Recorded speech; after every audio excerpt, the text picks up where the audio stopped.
नारायण नारायण नारायण। यदि मैं ऐसा कहूं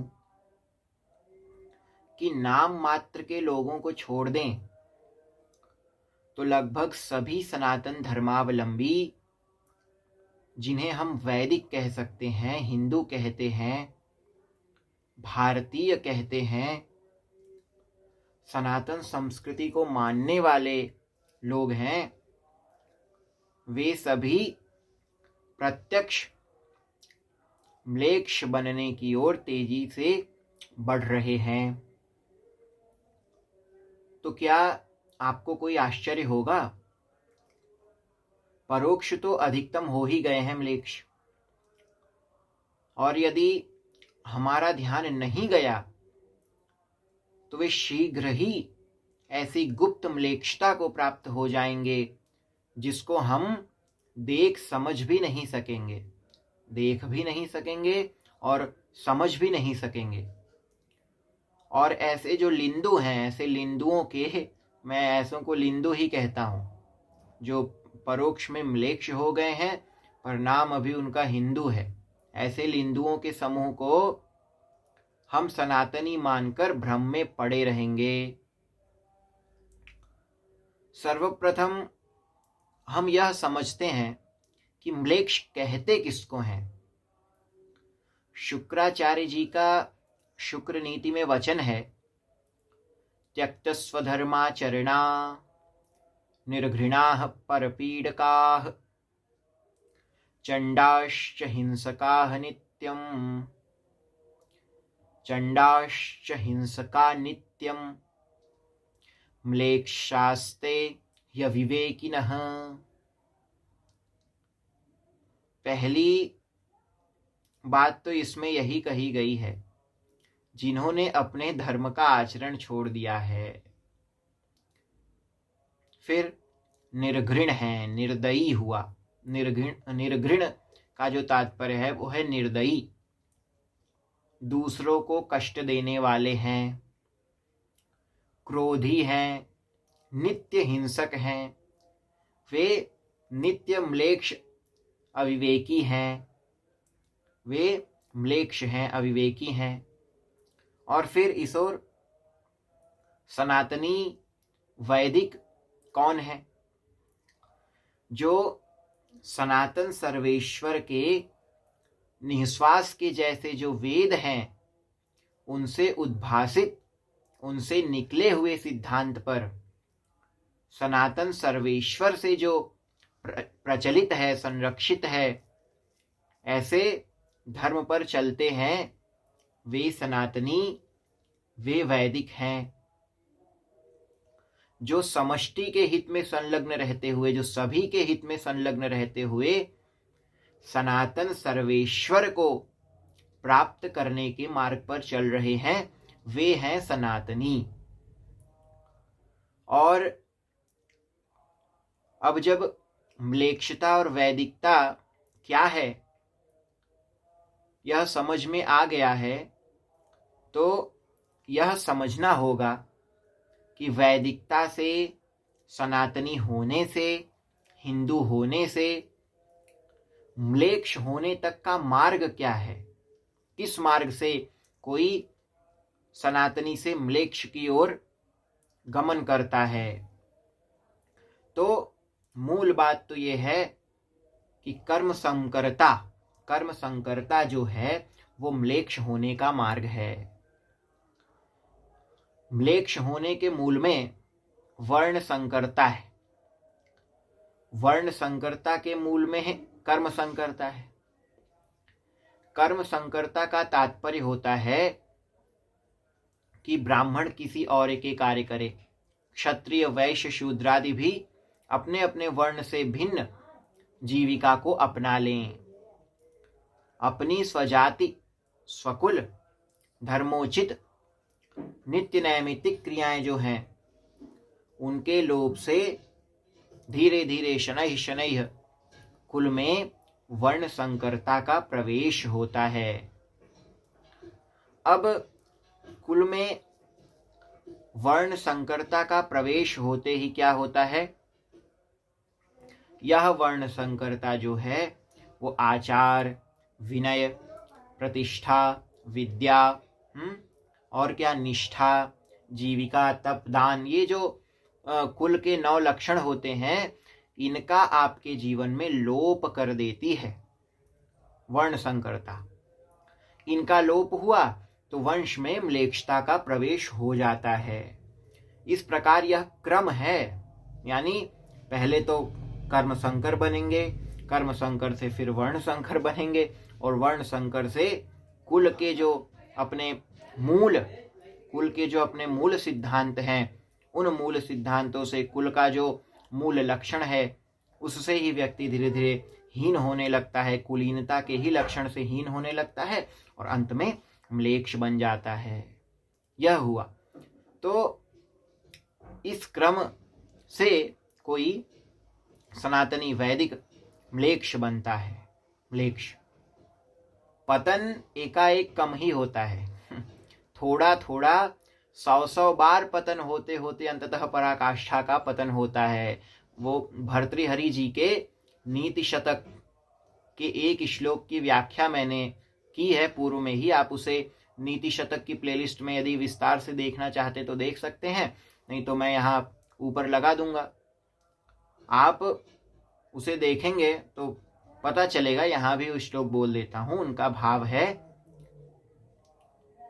शिरः शिवम स्वर्गात्, शिरः शार्वम स्वर्गात् पतति, शिरस्तात् क्षितिधरम महिद्राद उत्तुंगाद अवनिमपि, ऐसा ही श्लोक है। अवनिम वनेश्चापि जलधिम, और अधोधो गंगेयम पद्मुपगता स्तोकम अथवा विवेक भ्रष्टानाम भवति विनिपातः शतमुखः, यह श्लोक है। जो स्वधर्म का पालन छोड़ता है वह इसी प्रकार से म्लेच्छ, क्रम से म्लेच्छ होता है। कैसे? श्लोक का तात्पर्य शिरः शार्वम स्वर्गात् पतति, है ना। जैसे गंगा जी ही पहले भगवान शिव के शिर से कहाँ? स्वर्ग पे, स्वर्ग की ओर गिरती हैं। उसके बाद शिरस्तात क्षितिधरम, स्वर्ग से क्या होता है? हिमालय की ओर, हिमालय से सामान्य पहाड़ियों की ओर, सामान्य पहाड़ियों से क्या? सामान्य भूमि की ओर, और भूमि से धीरे धीरे पतन होते होते उनका, गंगा जी का सीधा कहाँ? समुद्र तक, जलधि तक। इसी प्रकार जैसे धीरे धीरे गंगा जी का पतन हुआ, वैसे किसी का एकाएक पतन नहीं होता, पतन क्रमशः होता है। तो जो स्वधर्म का पालन छोड़ देता है वो इस क्रम से म्लेच्छ हो जाता है, जो अभी मैंने बताया।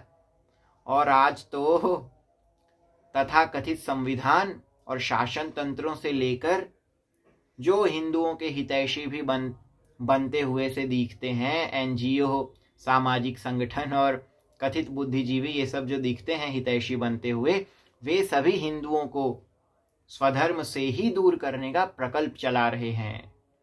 तो ये सभी असुरों के द्वारा ही नियुक्त हैं।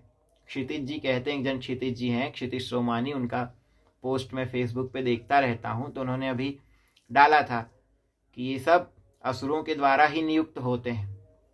तो जो वर्ण धर्म, आश्रम धर्म का खंडन करके राष्ट्र धर्म, नागरिक धर्म और पता नहीं क्या क्या हिंदू रक्षा के नाम पर करने को कहते रहते हैं और बताते रहते हैं, ये सब असुरों के द्वारा ही नियुक्त हैं।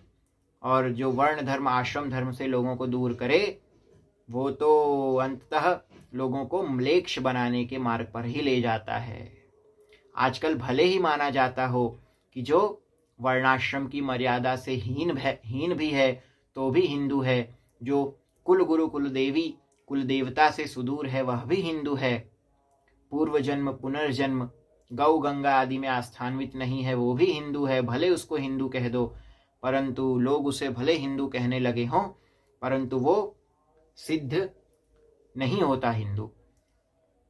इसी कारण हमें सर्वप्रथम स्वधर्म के पालन का प्रयास करना चाहिए, और जो हमारा धर्म है उसका हम जब अनुपालन करते हैं, जब हम अपने धर्म का अनुपालन करने लग जाएंगे, तो उसके बाद हमें चाहिए कि क्षेत्र में, प्रांत में, राष्ट्र में सभी स्वधर्म के पालन के लिए उद्यत हों, इसके लिए अपने अधिकार और अपने क्षमता की सीमा में, क्योंकि अधिकार सबका अलग है। ब्राह्मण स्वधर्म की ओर प्रेरित करेगा तो अलग तरीके से, और क्षत्रिय करेगा तो अलग तरीके से, अलग प्रकार से।